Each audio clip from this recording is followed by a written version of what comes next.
kamu? Iya, kamu. Kamu penasaran nggak kenapa tiba-tiba banyak botol sampah di sekitar kamu? Itu karena pengolahannya yang nggak tepat, sehingga menimbulkan penumpukan sampah di mana-mana. Seperti kamu waktu jalan tadi. Kamu penasaran kan gimana cara mengelolanya dengan tepat? Besti di rumah juga penasaran dong pastinya. Yuk kita cari tahu.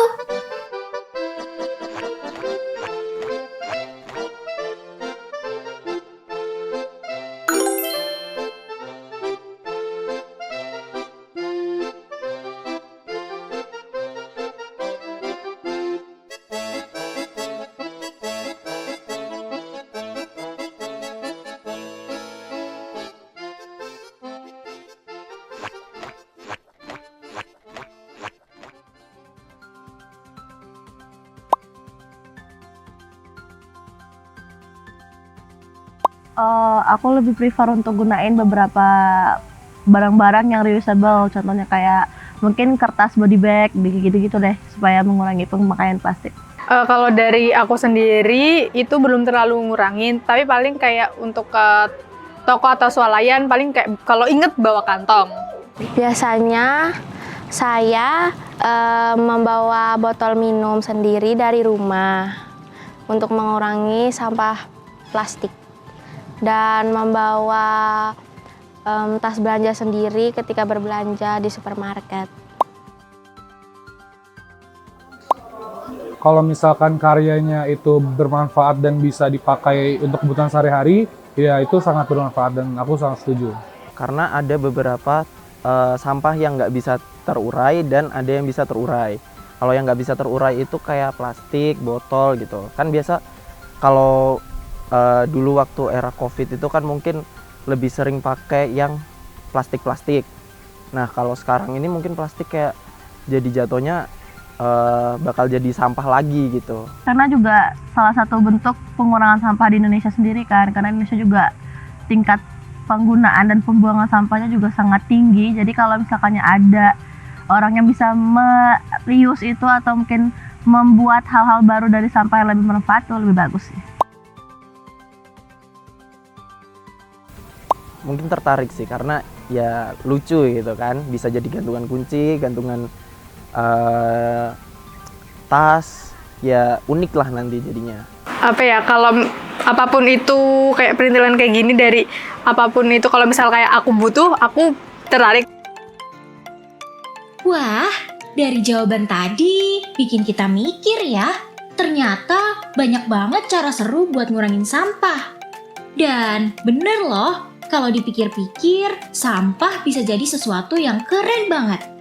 Meski kesadaran untuk ngurangin sampah belum sepenuhnya tumbuh di masyarakat, tapi di beberapa daerah, termasuk di Yogyakarta, udah muncul gerakan kreatif yang ngasih kehidupan baru buat sampah plastik. Dari limbah yang biasanya kita buang, bisa lahir beragam karya loh Besti. Bagi sebagian masyarakat, sampah plastik hanya berakhir di tempat pembuangan.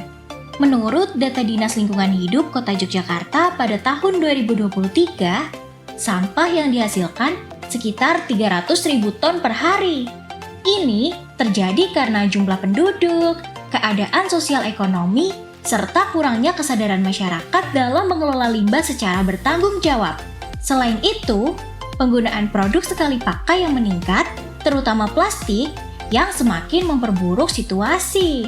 Kebiasaan inilah yang menambah jumlah sampah yang sulit terurai di tempat pembuangan akhir, sehingga terjadi penumpukan sampah yang lebih cepat. Namun di Yogyakarta, melalui usaha mandiri Jogja Life Cycle, cara pandang itu perlahan berubah loh Besti. Jogja Life Cycle salah satu dari sekian banyaknya usaha daur ulang sampah plastik tersebut. Semua itu berawal dari riset mandiri untuk mencegah sampah masker yang menumpuk pada tahun 2021. Setelah melalui riset yang panjang, serta menghasilkan beberapa produk, dari situlah Jogja Life Cycle berdiri tepat pada tahun 2023, yang dimana Jogja Life Cycle sendiri memiliki visi misi mengelola sampah plastik dengan metode waste to material menjadi produk yang bernilai tinggi sekaligus menciptakan sirkular ekonomi dalam lingkungan sekitar. Wah, keren banget ya Besti! Jogja Life Cycle juga bekerja sama dengan beberapa bank sampah di Kelurahan Giwangan untuk mendapatkan sampah plastik loh Besti. Sampah plastik yang terkumpul tidak langsung dibuang begitu saja. Setiap jenis dipilah, dicuci bersih, lalu dicacah menjadi potongan kecil.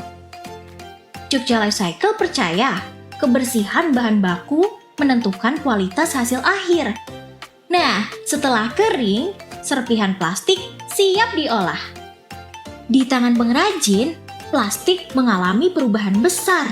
Plastik yang telah dicacah kemudian dimasukkan ke oven untuk dilelehkan, lalu dibentuk menjadi lempengan di atas loyang persegi panjang.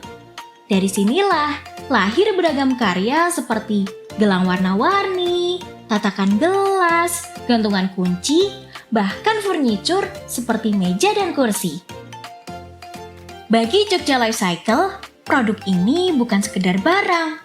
Ini adalah simbol kepedulian, hasil nyata dari kolaborasi sederhana, dari bank sampah yang menghasilkan bahan baku, pengrajin yang mengolah dengan kreatif, dan konsumen yang mau memberi nilai pada barang daur ulang. Dari sampah yang semula dianggap masalah, kini lahir manfaat nyata, membuka peluang usaha, menambah penghasilan, dan tentu saja membantu bumi tetap lestari loh Besti. Jogja Life Cycle adalah UMKM yang lahir dari kepedulian masyarakat Yogyakarta terhadap masalah plastik. Sejak berdiri, mereka berkomitmen untuk memberi kehidupan baru pada limbah, agar tidak lagi menjadi beban lingkungan. Selain mengolah plastik menjadi beragam produk kerajinan dan furnitur, Jogja Life Cycle juga aktif membangun kesadaran warga melalui program-program edukasi, training, hingga kolaborasi dengan sekolah atau komunitas. Dengan pendekatan kreatif ini, Jogja Life Cycle berusaha untuk menunjukkan bahwa sampah bisa bernilai dan perubahan besar dapat berawal dari langkah sederhana. Nah, Besti, penasaran nggak bagaimana sebenarnya visi dan semangat yang mereka bangun?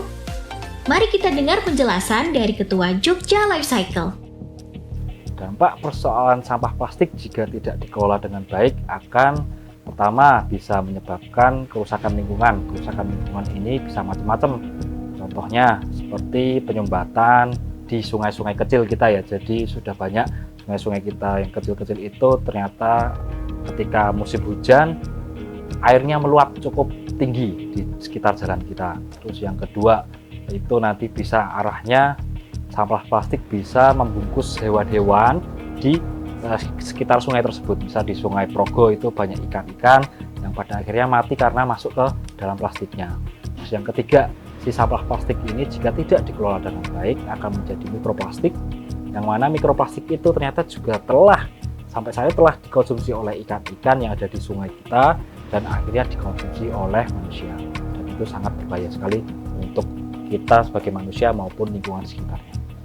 Kami Jogja Life Cycle harapannya itu adalah dibangunnya Jogja Life Cycle ini karena pertama kami dari segi bisnis ya, itu utamanya kami, yang kemudian di sisi lain kami adalah kedampak lingkungan maupun sosialnya begitu.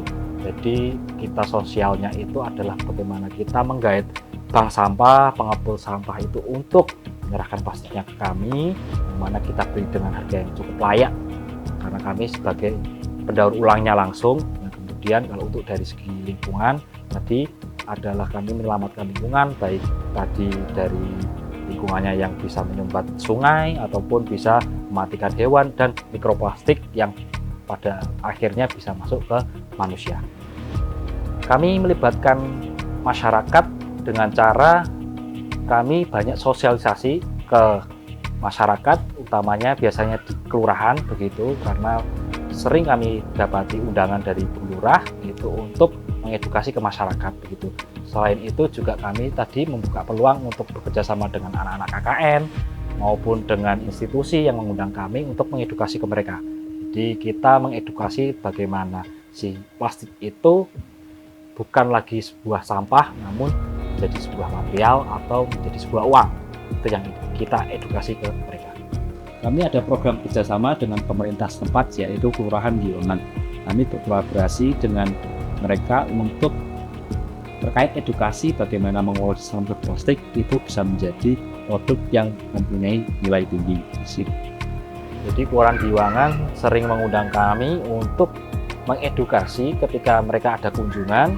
Kami diminta ke sana untuk menjelaskan bagaimana sampah plastik itu bisa terkelola dengan baik dan menjadi sebuah produk yang bernilai. Jadi untuk saat ini kami pemerintahnya itu bekerjasama dengan Kelurahan Giwangan. Nah, Besti, ternyata begitu visi misi dari Jogja Life Cycle. Dari sini, kita jadi tahu gimana pandangan mereka terhadap sampah di Jogja. Tapi, gimana sih kondisi sampah Jogja menurut Dinas Lingkungan Hidup dan Kehutanan? Yuk kita cari tahu. Nah, hubungannya tentang sampah plastik ini, itu memang kalau kita melihat data dari Sistem Informasi Pengelolaan Sampah Nasional IS itu semester pertama 2025 itu memang di DIY itu kurang lebih timbulan sampah yang ada itu sebesar 1.923 ton per hari, katakanlah gitu. Nah, ini kondisi sekarang ini kalau kita melihat itu yang banyak di kota ya. Kalau di luar aja saya kira nggak banyak kelihatan. Sekarang banyak dirasakan sama masyarakat bahwa tumpukan-tumpukan di pinggir-pinggir jalan itu mulai menggunung lagi.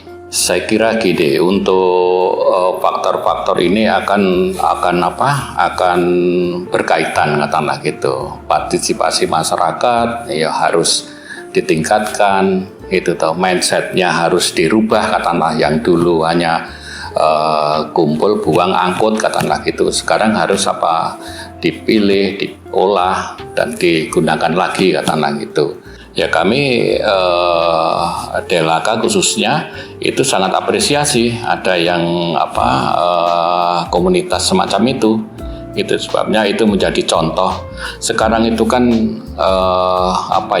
tokoh dan contoh itu yang sekarang perlu dihidupkan di dalam pengelolaan sampah. Kalau ada contohnya pasti kita bisa, ternyata sampah di tempatku kalau dibikin kayak komunitas itu bisa loh, gitu loh. Itu kan menjadi menjadi magnet tersendiri untuk melakukan pengelolaan sampah yang benar, katakanlah gitu. Kami sangat mendorong hal itu, gitu loh. Dan kami support dalam hal kegiatan-kegiatan masyarakat yang inovatif macam itu. Nah, Besti di rumah, biar sampah plastik kalian nggak berhenti di pembuangan akhir aja, kita punya tips dan trik buat yang pengen bikin gantungan kunci sederhana di rumah. Tips yang pertama, pilih dan kombinasikan plastik yang berwarna seperti warna biru, merah, dan putih. Biar lebih eye-catching, triknya Besti bisa pakai botol bekas dari botol shampoo atau sabun di rumah loh. Tips yang kedua, kalau Besti nggak punya oven, nggak usah khawatir. Kita masih punya cara lain. Triknya adalah pakai setrika panas. Besti bisa lapisin dengan baking paper. Tapi jangan lupa ya Besti harus pakai masker dan pastikan ruangannya berventilasi. Karena melelehkan plastik bisa mengeluarkan uap yang berbahaya kalau dihirup terlalu lama. Tips yang ketiga, setelah meleleh, press hingga merata. Besti nggak punya alat press. Tenang aja, triknya gunakan buku tebal dan besar atau talenan buat ngeratain lelehan tadi. Tips yang keempat, bikin gantungan kunci dengan cetakan lucu sesuai dengan selera Besti. Besti bisa pakai cetakan kue yang ada di rumah biar hasilnya lebih rapi. Tapi kalau Besti nggak punya cetakan, nggak perlu bingung karena kita punya trik untuk Besti di rumah. Besti bisa menggunakan daun kering atau benang wol di antara lapisan plastik saat dipres. Jadi, tetap menghasilkan bentuk serta tekstur yang unik.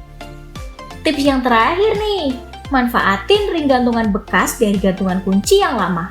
Dengan begitu, bukan cuma lebih hemat, tapi juga lebih ramah lingkungan karena kita menerapkan prinsip reuse. Gimana Besti? Mudah bukan? Botol plastik yang tadinya sebatas sampah bisa disulap menjadi gantungan kunci yang lucu dan imut dan tentunya ramah lingkungan Besti. Cie, yang udah bisa ngolah sampah plastik sendiri. Nah, gimana Besti? Bagus kan? Tentu dong. Meskipun dari sampah plastik, tapi bisa menghasilkan karya yang seindah ini loh. Dan pastinya, kita juga menambah pengetahuan baru tentang sampah plastik itu sendiri. Dari sini kita belajar bahwa sampah bukan akhir dari segalanya loh Besti. Dengan kesadaran, kreativitas, dan kerjasama, plastik bisa kembali bernilai. Jadi, jangan tunggu orang lain bergerak dulu ya. Mulailah dari langkah kecil dulu, karena perubahan itu nyata. Kalau kita mau jalanin bareng-bareng, sampah bisa menjadi masalah, tapi juga bisa jadi solusi. Semua kembali pada bagaimana kita mengelolanya. Jangan lupa, mulai langkah kecil dari diri sendiri. Sampai jumpa di episode Si Belang Cari Tahu berikutnya. Setiap hari Sabtu pukul 4 sore, hanya di Ceria TV.